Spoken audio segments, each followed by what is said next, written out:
नमस्कार। हम्म। आज हम बात करने वाले हैं एक ऐसे देश की जो साइज में तो छोटा है पर अपने फैसलों और खूबसूरती से दुनिया भर में काफी चर्चा में है। एल साल्वाडोर हाँ, बिल्कुल। मध्य अमेरिका का ये देश। सबसे घनी आबादी वाला देश है ये मध्य अमेरिका का। ज्वालामुखियों की धरती, प्रशांत की खूबसूरत तट, ये सब तो है ही। हम्म। लेकिन हाल में इसने एक ऐसा कदम उठाया जिसने सबको चौंका दिया। बिटकॉइन, उसको लीगल टेंडर मतलब कानूनी मुद्रा बना दिया। हाँ, ये बहुत बड़ा कदम था। और देखिए, हमारे पास जो स्रोत है ना, वो एल साल्वाडोर की एक कह सकते हैं मिली-जुली तस्वीर दिखाते हैं। अच्छा। तो हम इन्हीं स्रोतों के आधार पर आज इसकी जो भूगोल की खासियतें हैं, इसकी राजनीति, अर्थव्यवस्था, खासकर ये बिटकॉइन वाला बड़ा कदम। हाँ, उस पर तो बात करनी ही है। बिल्कुल। और फिर इसकी संस्कृति, पर्यटन, इन सबको समझने की कोशिश करेंगे। मतलब हमारा मकसद यही है कि स्रोतों से जो जरूरी बातें निकली हैं, वो सामने रखें। ठीक है, ताकि एल साल्वाडोर की कहानी थोड़ी साफ हो सके। एग्जैक्टली। तो चलिए शुरू करते हैं इसकी लोकेशन से।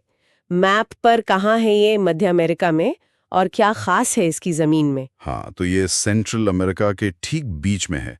आप देखेंगे तो इसके नॉर्थ और ईस्ट में होंडुरास है, वेस्ट में ग्वाटेमाला और साउथ में पूरा पैसिफिक ओशन, मतलब प्रशांत महासागर। अच्छा। और स्रोतों में एक बड़ी दिलचस्प बात यह है कि एरिया के हिसाब से ये पूरे अमेरिकी महाद्वीप की मुख्य भूमि का सबसे छोटा देश है। सबसे छोटा? हाँ, मेनलैंड अमेरिकास का। लेकिन आबादी का घनत्व, डेंसिटी, वो बहुत ज्यादा है। करीब 6.5 लाख लोग रहते हैं इतनी छोटी सी जगह में। गजब। सबसे छोटा देश पर इतनी घनी आबादी। हाँ। और राजधानी सैन सैल्वाडोर।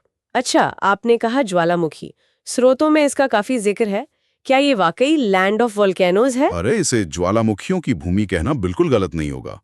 स्रोत यही बताते हैं कि देश का बड़ा हिस्सा ज्वालामुखी पहाड़ों और उनकी राख से बनी उपजाऊ जमीन वाला है। हम्म। यहाँ 20 से ज्यादा ज्वालामुखी हैं और कुछ तो जैसे सैन मिगेल और सांता आना हाल के दशकों में एक्टिव भी रहे हैं। ओह। लेकिन देखिए, ये सिर्फ विनाश नहीं करते, इनसे खूबसूरत चीजें भी बनी हैं, जैसे झीलें। कोतेपेक झील का नाम सुना होगा आपने। हाँ, सुनाए। वो एक पुराने ज्वालामुखी क्रेटर में बनी है और स्रोत कहते हैं कि ये दुनिया की सबसे खूबसूरत झीलों में से एक है। वाह। इलोपांगो झील भी ऐसी एक और बड़ी ज्वालामुखी से बनी काल्डेरा झील है। तो मतलब खतरा और खूबसूरती एकदम साथ साथ चलते हैं वहाँ। बिल्कुल।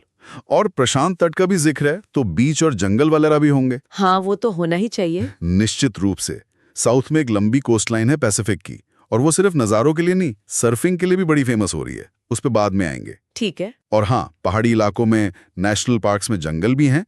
हालांकि स्रोत ये भी कहते हैं कि डिफॉरेस्टेशन, मतलब वनों की कटाई, एक चिंता का विषय है वहाँ। तो कुल मिला के ज्योग्राफी काफी ड्रामेटिक और विविध है। ज्वालामुखी, झीलें, तट, थोड़ी हरियाली, सब कुछ। चलिए, ये तो हुई भूगोल की बात। अब आते हैं यहाँ के पॉलिटिकल और इकोनॉमिक सीन पर। शासन व्यवस्था कैसी है और आजकल कौन है सत्ता में? एल साल्वाडोर एक रिपब्लिक है, एक गणराज्य, डेमोक्रेटिक सिस्टम है, लोकतांत्रिक व्यवस्था। हालांकि इसकी हिस्ट्री देखें तो पॉलिटिकल इंस्टेबिलिटी, गृह युद्ध, ये सब रहा है। हाँ, वो तो कई लैटिन अमेरिकी देशों में रहा है। बिल्कुल। आजकल राष्ट्रपति हैं नायब बुकेले। स्रोत अक्सर उन्हें एक युवा करिश्माई नेता बताते हैं, लेकिन साथ ही विवादास्पद भी। अच्छा, क्यों? उनकी नीतियां, खासकर सिक्योरिटी और इकोनॉमी को लेकर, काफी चर्चा में रहती हैं। कुछ लोग तारीफ करते हैं, कुछ आलोचना। आधिकारिक भाषा स्पेनिश है। और यहाँ पर आता है वो सबसे अनोखा कदम, करेंसी। यूएस डॉलर तो चलता ही था, अब बिटकॉइन भी लीगल टेंडर है। हाँ। स्रोतों में इसके बारे में क्या है? मतलब ये सिर्फ कहने की बात है या वाकई जमीन पर कुछ बदला है? नहीं, ये सिर्फ घोषणा नहीं है, ये एक बहुत बड़ा इकोनॉमिक और सोशल एक्सपेरिमेंट है। दुनिया का पहला देश बना एल साल्वाडोर, जिसने सितंबर 2021 में बिटकॉइन को कानूनी मुद्रा, लीगल टेंडर का दर्जा दिया। पहला देश? हाँ। इसका मतलब ये हुआ कि थ्योरेटिकली अब देश में कोई भी सामान खरीदने या टैक्स भरने के लिए आप बिटकॉइन इस्तेमाल कर सकते हैं, ऑफिशियली, जैसे आप अमेरिकी डॉलर यूज करते हैं। लेकिन क्यों? स्रोत क्या बताते हैं इसके पीछे? इतना बड़ा रिस्क क्यों लिया? देखिए, स्रोत कई वजह बताते हैं। एक बड़ा कारण तो बताया जाता है रेमिटेंस, मतलब जो पैसा बाहर काम करने वाले नागरिक घर भेजते हैं। हाँ, वो बहुत आता है एल साल्वाडोर में। बिल्कुल।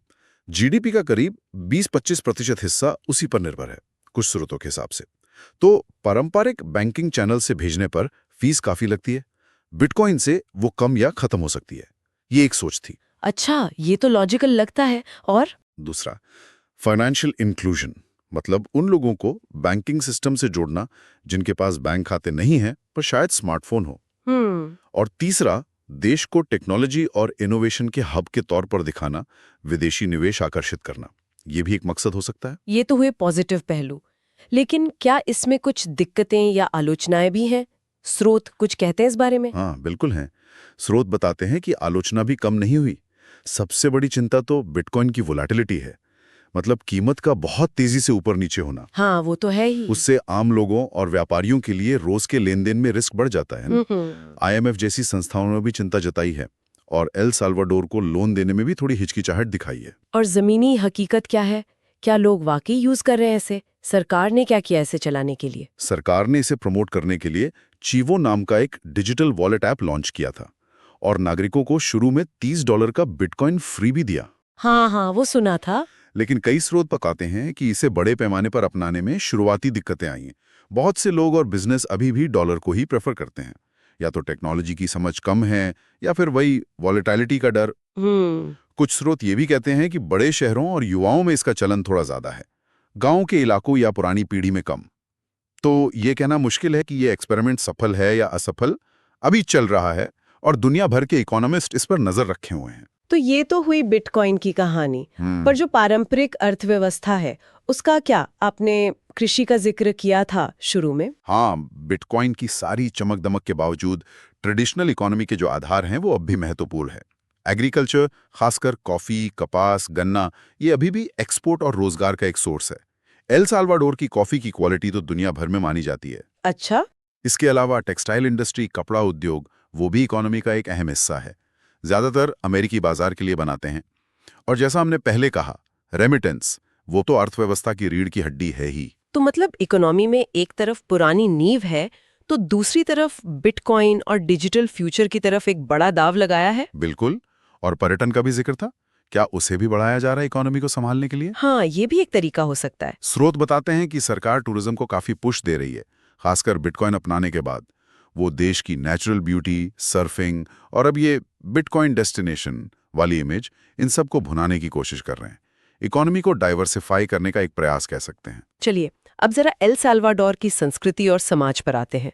स्रोत बताते हैं कि यहाँ माया और स्पेनिश दोनों सभ्यताओं का असर है। ये मिक्सचर कैसा दिखता है? हाँ, ये मिक्सचर ही यहाँ की पहचान है। एक तरफ आपको प्राचीन माया सभ्यता के आर्कियोलॉजिकल साइट्स मिलेंगे, जैसे ताजुमल, सान आंद्रेस, ये उस दौर की कहानी बताते हैं। दूसरी तरफ स्पेनी कॉलोनियल पीरियड का असर, भाषा में स्पेनिश, धर्म में ज्यादातर कैथोलिक, आर्किटेक्चर में साफ दिखता है। कई शहरों के पुराने चर्च और बिल्डिंग्स स्पेनिश स्टाइल की हैं। और लोगों की रोजमर्रा की जिंदगी में, आर्ट्स में? बिल्कुल, लोक कला, संगीत, डांस, इन सब में भी ये मिश्रण देखा जा सकता है। खान पान के बारे में कुछ खास? पपूसा का जिक्र बार बार आता है स्रोतों में। अरे हाँ, पपूसा, वो तो एल साल्वाडोर का नेशनल डिश माना जाता है। क्या होता है ये? ये मक्के या चावल के आटे की मोटी रोटी जैसी होती है। उसके अंदर चीज या पकी हुई बीन्स या मांस, खासकर पोर्क, भरा होता है और इसे अक्सर एक तरह के पत्ता गोभी के सलाद, जिसे कुर्तीदो कहते हैं, और टमाटर की चटनी के साथ खाते हैं। सुनने में तो अच्छा लग रहा है। स्रोत कहते हैं ये सिर्फ खाना नहीं, कल्चर का हिस्सा है। लोग घरों में, सड़क किनारे, रेस्टोरेंट में, हर जगह खाते हैं। और क्योंकि पैसिफिक कोस्ट है तो ताज़ा सी फूड जैसे सेवेचे, वो भी काफ़ी पॉपुलर है। और त्योहार? क्या जिंदगी में उत्सवों का भी रंग है? हाँ, त्योहारों का बहुत अहम स्थान है। स्रोत बताते हैं कि अगस्त के पहले हफ्ते में राजधानी सैन सैल्वाडोर में फिएस्टास ऑगस्टिनास मनाया जाता है। ये देश के संरक्षक संत हैं, divine saviour of the world, उनको समर्पित हैं। अच्छा। इसमें बड़ी बड़ी परेड, धार्मिक जुलूस, मेले सब लगते हैं। इसके अलावा मई में पल्मास डे पाजिमाल्को जैसे लोकल त्योहार भी हैं। इनमें ट्रेडिशनल डांस और रीति रिवाज देखने को मिलते हैं। और हर शहर, हर कस्बे के अपने लोकल संत दिवस और मेले भी होते हैं। काफी रंगीन लगता है। समाज के लेवल पर अगर देखें तो एजुकेशन और सिक्योरिटी जैसे मुद्दों पर स्रोत क्या कहते हैं? क्या चुनौतियां हैं वहां? देखिए, स्रोत बताते हैं कि दोनों ही एरिया में सुधार की कोशिशें तो हो रही हैं, पर चुनौतियां अभी भी हैं। एजुकेशन में सरकार ने स्कूलों में लैपटॉप, टैबलेट बांटकर, इंटरनेट कनेक्टिविटी बढ़ाकर टेक्नोलॉजी पर जोर दिया है। ये तो अच्छी बात है। हाँ, लेकिन क्वालिटी, टीचर्स की ट्रेनिंग और गांव के इलाकों तक पहुंच, ये अभी भी मुद्दे हैं जिन पर काम करने की जरूरत है, ऐसा स्रोत कहते हैं। और सुरक्षा? सिक्योरिटी एक बड़ा मुद्दा रहा है, खासकर गैंग वायलेंस की वजह से। हालांकि स्रोत ये भी बताते हैं कि राष्ट्रपति बुकेले की जो सख्त नीतियां रही हैं, उनके बाद हाल के सालों में क्राइम रेट में काफी कमी आई है। अच्छा, कमी आई है? हाँ, ऐसा दावे हैं, लेकिन इन्हीं सख्त नीतियों के मानवाधिकारों पर क्या असर पड़ रहा है, इसको लेकर कुछ स्रोतों में चिंताएं भी हैं। तो स्थिति थोड़ी कॉम्प्लेक्स है, सुधार दिख रहे हैं पर सवाल भी उठ रहे हैं। ये समझना जरूरी था। अब आते हैं उस पहलू पर जिसका जिक्र बार बार हुआ, टूरिज्म। ठीक। कौन सी जगह है जो टूरिस्ट को खींच रही हैं? आपने ज्वालामुखी और झीलों का जिक्र किया था। हाँ, नेचुरल अट्रैक्शंस यहाँ का मेन फोकस है। एल्बोकेरॉन नेशनल पार्क है, जो सैन साल्वाडोर ज्वालामुखी के क्रेटर के ठीक ऊपर बना है। शहर के पास है तो काफी पॉपुलर है। वहां से क्रेटर और आसपास के नज़ारे बड़े गजब दिखते हैं। अच्छा। झीलें जैसे कोतेपेक और इलोपांगो, वो वाटर स्पोर्ट्स, बोटिंग या बस शांत माहौल एंजॉय करने के लिए बेहतरीन है। स्रोत कोतेपेक के साफ नीले पानी की बहुत तारीफ करते हैं। और वो रूटा डेला फ्लोरेस, फूलों का रास्ता, ये क्या चीज है? सुनने में बड़ा रोमांटिक सा लगता है। हाँ, है भी। ये वेस्टर्न एल साल्वाडोर के पहाड़ी इलाके से गुजरने वाला करीब 36 किलोमीटर लंबा रास्ता है।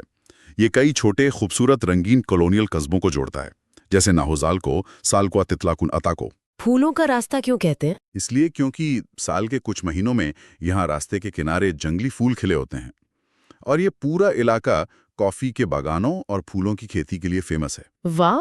स्रोत बताते हैं कि ये सिर्फ नज़ारों के लिए नहीं, बल्कि लोकल हैंडीक्राफ्ट खरीदने, पारंपरिक खाना चखने और वो धीमी रफ्तार वाली पहाड़ी जिंदगी का अनुभव करने के लिए भी बेहतरीन है। हर कस्बे की अपनी अलग पहचान है। मजेदार लगता है ये तो। और समुद्र तट, सर्फिंग का क्या सीन है वहाँ? एल साल्वाडोर का पैसिफिक कोस्ट अब दुनिया भर के सफर्स के लिए एक हॉटस्पॉट बन गया है। एल तुंको, एल जोंजाल, ला लिबर्टा जैसे बीचें हैं, अपनी लगातार आने वाली और पावरफुल एरो के लिए जाने जाते हैं, जिन्हें पॉइंट ब्रेक्स कहते हैं। अच्छा, प्रोफेशनल लेवल की सर्फिंग होती है? हाँ, हर लेवल के सर्फर के लिए लहरें मिलती हैं, ऐसा स्रोत कहते हैं। और वहाँ कई सर्फिंग स्कूल और कैंप भी खुल गए हैं। एल जोंजाल को तो बिटकॉइन बीच भी कहने लगे हैं लोग। हाँ, क्यों? क्योंकि वहीं से बिटकॉइन को अपनाने का वो शुरुआती एक्सपेरिमेंट शुरू हुआ था। तो सर्फिंग यहाँ टूरिज्म का एक बहुत बड़ा अट्रैक्शन बन चुका है। तो ये सब सुनकर तो ऐसा लगता है कि एल साल्वाडोर में टूरिज्म के लिए काफी कुछ है। ज्वालामुखी, झीलें, रंगीन कस्बे और वर्ल्ड क्लास सर्फिंग। हाँ, पोटेंशियल तो बहुत है, और स्रोत बताते हैं कि देश इस पर काफी ध्यान दे रहा है ताकि इकोनॉमी को मदद मिले। फोकस खासकर एडवेंचर टूरिज्म, इको टूरिज्म और सर्फिंग पर है। ठीक है, तो अगर हम इस पूरी बातचीत को समेटें जो हमने इन स्रोतों के आधार पर की, तो एल साल्वाडोर के बारे में सबसे खास बातें क्या निकल कर आती हैं? मेरे हिसाब से 3-4 बातें सबसे अहम है। पहला, जाहिर है, बिटकॉइन को लीगल टेंडर बनाने वाला दुनिया का पहला देश होना।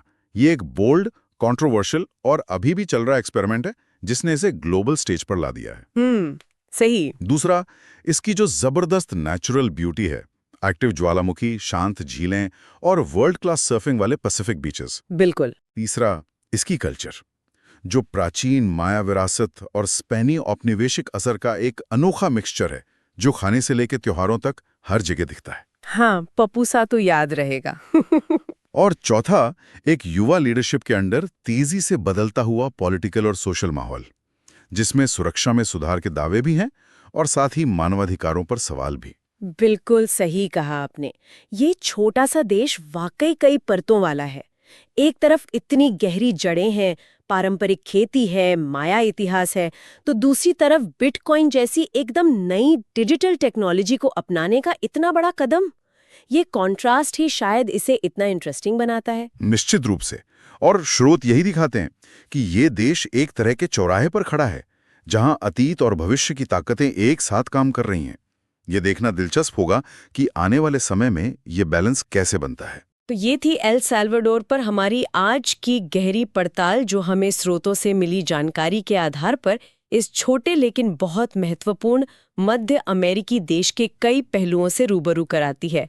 इसकी ज्वालामुखी धरती, इसके सर्फिंग वाले तट, पपूसा का स्वाद और बिटकॉइन जैसा अभूतपूर्व आर्थिक प्रयोग। हाँ, एक ऐसी जगह जहां प्राचीन और आधुनिक लगता है एक साथ सांस ले रहे हैं। और यहीं पर हम अपने श्रोताओं के लिए एक विचार छोड़ना चाहेंगे, जो सीधे तौर पर इन्हीं स्रोतों से उभरता है कि किस तरह एल साल्वाडोर अपनी इतनी समृद्ध, प्राचीन माया विरासत और कॉफी जैसी पारंपरिक अर्थव्यवस्था की जड़ों को बिटकॉइन जैसी एकदम नई, अत्याधुनिक, लेकिन जैसा कि स्रोतों ने बताया, अस्थिर तकनीक के साथ बैलेंस करेगा।